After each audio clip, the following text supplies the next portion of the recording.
Hello বন্ধুরা, সবাই কেমন আছো? আমি সোনালী বিশ্বাস। আমার চ্যানেল এইটা সোনালী বিশ্বাস হোয়াইটিশ। তোমাদের সবাইকে অনেক ভালোবাসা দিয়ে আজকে একটা ব্লগ নিয়ে এসেছি। ব্লগটা খুব সুন্দর, তোমরা কিন্তু প্লিজ একটু ধৈর্য ধরে দেখে নিও। আমি সকালবেলায় 7টা নাগাদ ঘুম থেকে উঠেছি, ছিলাম মশারির মধ্যে। তারপর সকালের কিছু কাজ কমপ্লিট করে ছেলেকে তুলে দিয়েছিলাম, তাড়াতাড়ি করে পড়তে বসিয়েছি, কারণ ওর 16 তারিখ থেকে পরীক্ষা আছে। এদিকে কি করব বুঝে উঠতে না পেরে, সকালে তো কিছু খেতে হবে, তাই ডাল আর ভাত করছিলাম, কারণ সবাইকেই ডাল ভাত খেয়ে তারপরে নিজের মতন করে কাজকর্ম শুরু করে দিতে হবে, কারণ এখন আর রুটি করার মতো টাইম ছিল না। তাই জন্য আমি সকাল সকাল ভাত ডাল করে ফেলেছিলাম। বৃহস্পতিবার বলে কথা, সকালবেলায় উঠেই কিন্তু ঘর ঝাড় দিয়ে ঘর মোছাও হয়ে গেছে, আর এদিকে ডাল ভাতও হচ্ছে। তো এইদিকে আমাদের চিংকি সোনা খিদের জন্য কুরকুর কুরকুর করছে। তো যাই হোক, কিছুটা কাজ কমপ্লিট করলাম। এবার আমার বর আসবে বলে অপেক্ষা করছিলাম, কারণ ও গিয়েছিল বাজারে। ভাবছিলাম মনে মনে যে ওকে ফোন করে দেব কিছুটা মাছ আনার জন্য, কিন্তু ভাগ্যের পরিহাস, ফোন করব ভাবতে ভাবতেই দেখি বাড়িতে ঢুকে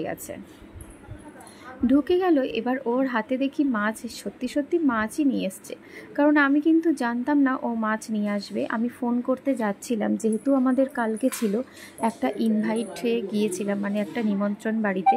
তো সেই জন্য আজকে আর মাছ খেতে ভালো লাগছিল না। তা সত্ত্বেও ছেলেটার যেহেতু খুব শরীর খারাপ ছিল, তো ওকে একটু মাছ দিয়ে ভাত দিলে ও ভাতটা ভালো খেতে পারে। তো হাতে করে মাছ এনেছে, আর আমি ওকে একটু টেনে ধরে তুললাম। তো এদিকে ডালটা কমপ্লিট হয়ে গেছে।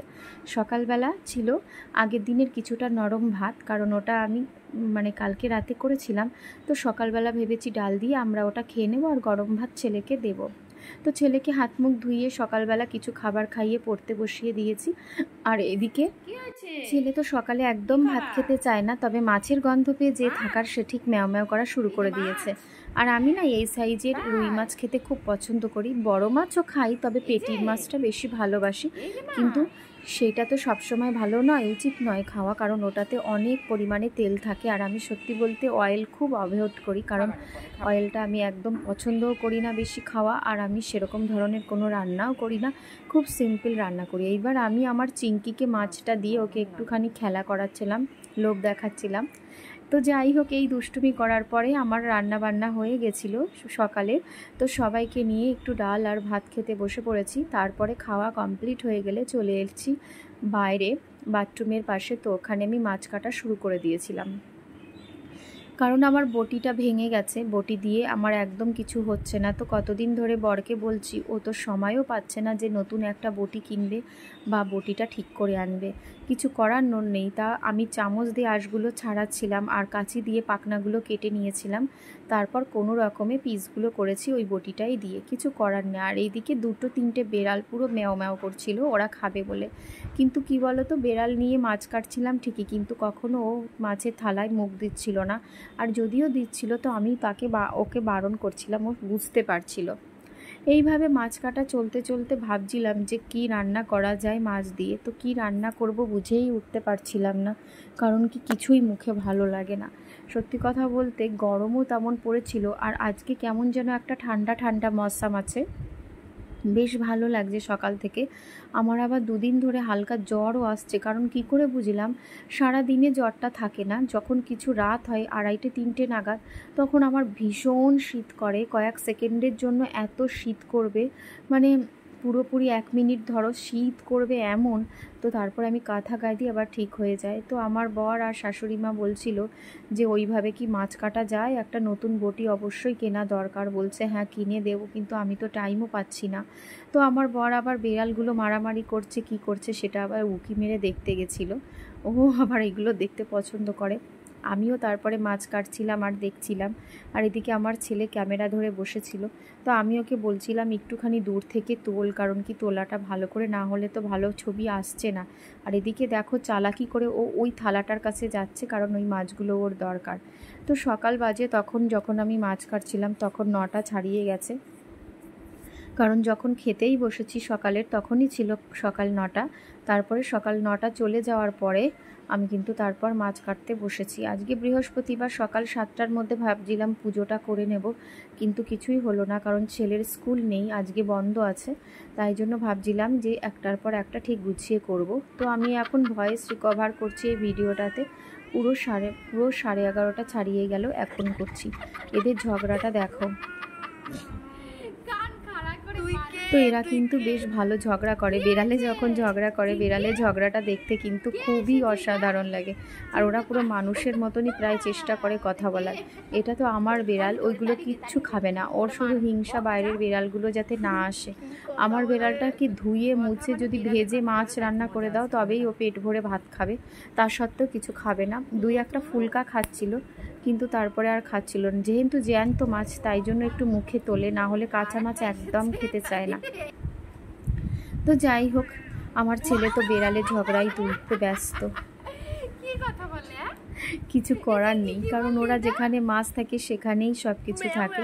তো যাই হোক, আমি অনেক দিন কোনো ব্লগ ভিডিও দিই না, তো দিতে শুরু করে দিলাম আবার তোমাদের ভালোবাসার জন্য।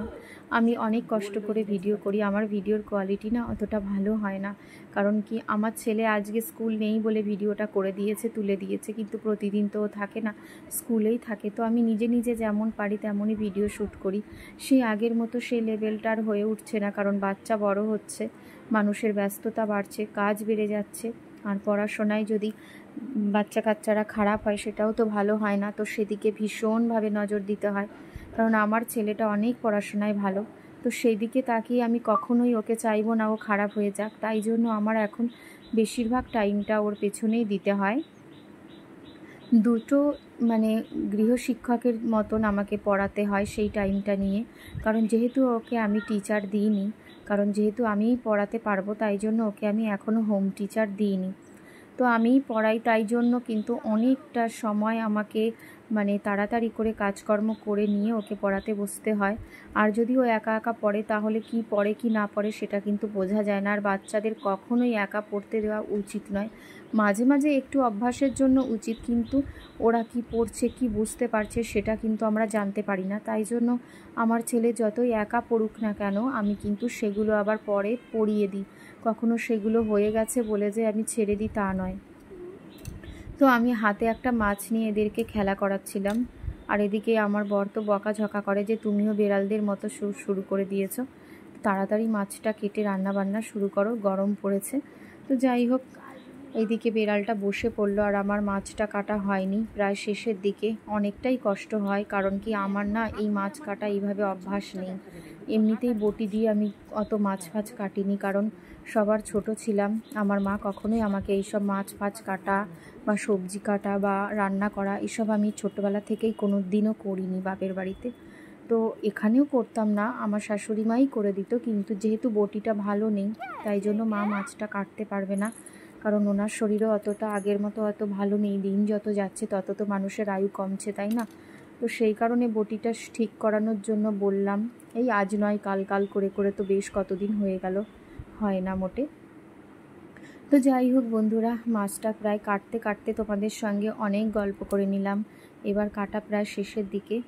তো ছেলেই ভিডিওগুলো করেছে, কেমন করেছে একটু কমেন্ট করে বলো, অবশ্যই ভালো লাগবে। তো তোমাদের কেউ একজন আমাকে কমেন্ট করেছিলে যে দিদি তুমি খুব সুন্দর কথা বলতে পারো, খুব সুন্দর ব্লগ বানাও, কিন্তু চেষ্টা করবে আরও ভালো করার, এরকম। তো তোমাকে সেই দীপ্তি চ্যাটার্জিকে আমি বলবো অনেক অনেক ধন্যবাদ তোমাকে, যে তুমি আমাকে এরকম একটা কথার সলিউশন দিয়েছো। So thank you very much. তো যাই হোক, আমার মাছটা কাটা শেষের দিকে, আর ভিডিওটা প্রায় কিছুটা বাকি আছে শেষ হতে। তো তোমাদের একটা কথাই বলবো বন্ধুরা, নতুন যারা দেখছো আমার চ্যানেলটাকে দয়া করে সাবস্ক্রাইব করে দিও, আর পাশে থেকো, আর বেল নোটিফিকেশানটা অন করো, যাতে আমার নতুন ভিডিওগুলো যখনই আমি পোস্ট করব তোমাদের মোবাইলে এর নোটিফিকেশান চলে যাবে। আর এটা কিন্তু যারা আমাকে তোমরা ভালোবাসো তারা কিন্তু আমার ভিডিও তোমরা দেখতে পাবে। তো বন্ধুরা যাই হোক, সবাই ভালো থেকো, সুস্থ থেকো। ভিডিওটা প্রায় শেষের দিকে চলে এসেছে। এখন আমি এই জায়গাগুলো পুরো পরিষ্কার করে সার্ফ জল দিয়ে ধুয়ে মুছে তারপরে আমি রান্না বান্না শুরু করব, কারণ কি রান্না বান্না না করলে আবার ওটা এতটাই বড় একটা কাজ যে ওটা আবার কখন করব মাথার মধ্যে ভালো লাগে না। তো মাছটা কাটা শেষের দিকে হয়ে গেছে, ওই দেখো ছোট বেড়ালটা আমাকে উকি ঝুঁকি মেরে দেখছিল।